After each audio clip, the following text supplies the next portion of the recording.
There is a strong push tonight to include sexual abuse prevention into the classrooms of schools all across New York State.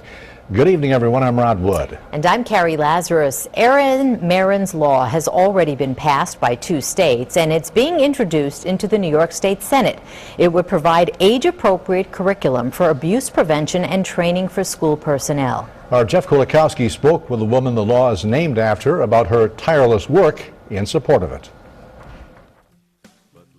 Growing up, Erin Merryn, like most kids her age, was taught fire drills, bus drills, stranger danger, say no to drugs. But the one thing she says she was never taught was how to deal with child abuse. From 6 to 8, a neighbor sexually abused her. And then from ages 11 to 13, it was her cousin who did it. I was so confused because I knew it felt wrong, but I did not know how to put words or language to what was going on. Well, societally, child sex abuse has been a taboo topic, but a local lawmaker and a national advocate hope the Sandusky case will help them change that. And things need to change because child sex abuse is a problem well beyond Penn State and its infamous former football coach. Experts call it a hidden epidemic. The numbers are staggering. 1 in 4 girls, 1 in 7 boys will be sexually abused by the age of 18. The best defense that we can provide our children is knowledge. State Rep Maury Gingrich's bill would require schools, beginning in kindergarten, to teach kids how to recognize sex abuse and tell someone about it. She knows some parents will be uncomfortable. All I have to do to move me off the dime to have that conversation is think about some predator rubbing the leg of my granddaughter or my 5-year-old, 6-year-old grandson. It's called Erin's Law, named after Erin Merryn of Illinois, who was abused by a cousin and an acquaintance as a little girl. She kept their secrets locked away in a little childhood pink diary, but is now on a mission to help victims find the voice she never could. They're getting the message from the predators, we keep this a secret. They're not getting the other message, tell, don't keep this a secret. The bill would require age-appropriate training for K-8 students in both public and private schools. The content would be added to existing and already state-required health classes, so the cost would be minimal. Merryn points out the cost of doing nothing, as Penn State proves, could be far greater. And in the end, this curriculum teaching kids on how to tell, protecting them before they're even abused, will end up saving millions of other children, because as we know, these sexual predators do not stop after abusing one kid. They'll get as many kids as they can possibly get. In your own backyards. If there are people out there listening to this thinking they cannot relate to this subject, I guarantee you, you know somebody, somebody's child, quite possibly a child very close to you, maybe your own, that has been abused. So I decided to go state by state and will not give up until I get every state to pass this. I have 4 states that have passed it now: Illinois, Missouri, Indiana, and Maine. And next, here we are. Here we are in this Michigan. Amazing man who's helping me get it passed in Michigan. And this Illinois woman, this young woman, not even 30 years old yet, right? No. But in the course of preparing for her wedding is nonetheless writing books, organizing in the best traditions of Lincoln's democracy, person by person. And that's why we're here today. We're going to sign this law. I think it's so important, Erin, that you are inspiring us. You are our inspiration. Well, Erin, this is your law, and you made it possible with a lot of other people of good faith, men and women all across Illinois. My innocence was killed. My trust was taken. But I reclaim my voice, and I want every survivor of sexual abuse to do the same. At the age of 25, Erin proposed a bill requiring schools to educate children about sexual abuse. Erin's law made headlines around the world and has been passed in 5 states. This year, 11 more states will consider legislation. I will not stop getting this passed in every single state. I don't want another generation, another century of children to not be educated on this very important issue. You there. And my message is we have to protect and give kids a voice. So I decided we need to change Every state needs this law. And currently I'm going state to state getting this law passed. It's been passed in 5 states. I got 11 more introducing it. Abuse. One of Sandusky's victims, Aaron Fisher, says he would have spoken out sooner if only a law called Erin's Law had been in place, and maybe it could have stopped Sandusky. The inspiration for that law, Erin Merryn just wrote this book, An Unimaginable Act, which chronicles her own history of childhood abuse and how her law could stop more. Joining us now is Erin Merryn. Great to see you, Erin. Thanks for having me. So explain how your law, Erin's Law, which is now in 8 states, Correct, could have stopped somebody like Jerry Sandusky. Well, when you look at the case of Jerry Sandusky, you look at the first boy that was ever abused. He could have spoken up had he had the tools like Erin's Law on safe touch, unsafe touch, safe secrets, unsafe secrets. Taught the same way we teach kids DARE, the 8 ways to say no to drugs, to speak up and tell. Unfortunately, the only message kids get is from the perpetrator. This is our secret, no one will believe you, I'll hurt you. So you have numerous victims because these perpetrators don't stop after one victim. Of course not. Exactly. Of course not. And that was the very case with you. In your case, your book is so compelling yet heartbreaking, An Unimaginable Act, because you detail how, starting at 6 years old, your friend's uncle began sexually abusing you. Why didn't you speak out and tell someone? The same way Jerry Sandusky's victims did not speak out. I was told, Erin, I know where you live. I'll come get you. No one will believe you. Your parents won't love you if you tell them what I'm doing. All these threats, this brainwashing, kept me silent. In your Erin's Law, what you recommend is that kids as young as kindergartners all the way through school get help from their public schools explaining what is safe touch, explaining how to go about and reporting unsafe touch. Some people are not comfortable with kindergartners hearing about unsafe touch or sexual abuse. What do you say to them? I tell every parent, you'll talk to your kids about stranger danger. Don't go look for the lost puppy. Don't take candy from a stranger. 93% of the time, your children are hurt by somebody you love and trust. If you're afraid of this issue, just read the introduction of my third book, and you will see why it is so crucial to talk to kids about this. There's such easy ways to do it. Don't be afraid of it. What finally got you to break your silence? What finally got me to break my silence was, unfortunately, finding out that my younger sister was also being abused.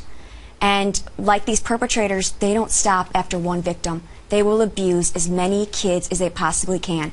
That's why we have to speak up and talk to children, empowering them, because without it, that 7-year-old that's being raped tonight, she's going to continue to in drug rehab, finally coming to terms with why she turned to drugs, because no one gave her the message like Erin's Law, speak up and tell. 8 states have passed Erin's Law. 19 states are still considering it. It is pending there. Do you think someday this will be a nationwide law? Oh, believe me, it will. I will not stop. Every legislator out there, I'll be pounding on your doors to make this happen. One day you'll see that headline, Erin's Law in all 50 states, and then I'm taking it international. Well, best of luck to you. It was this letter that finally allowed me to come out of darkness and decide I wanted to be a face and voice on this silent epidemic. We teach kids tornado drills, fire drills, bus drills. We teach them nothing on sexual abuse. I know. And that's why I went after a law in the state of Illinois and just recently got it passed by the Senate called Erin's Law. It's a law that will demand education. Good for you.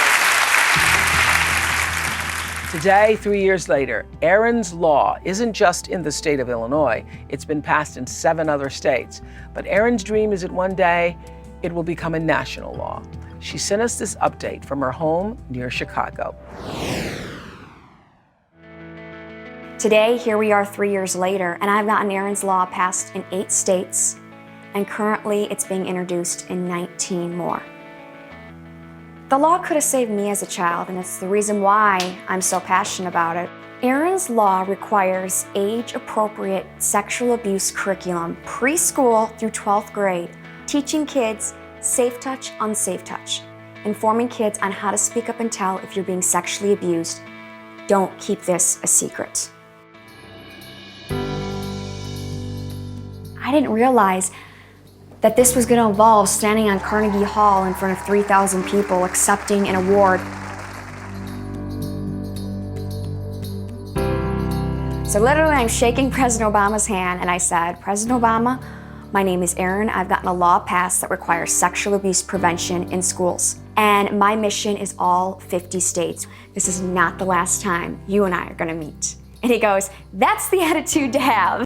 Right now, state lawmakers are hearing a proposal to enact Erin's Law in Rhode Island. The woman who the legislation is named after is testifying tonight, campaigning to establish an age-appropriate course of instruction in schools that would encourage victims of child abuse to speak out.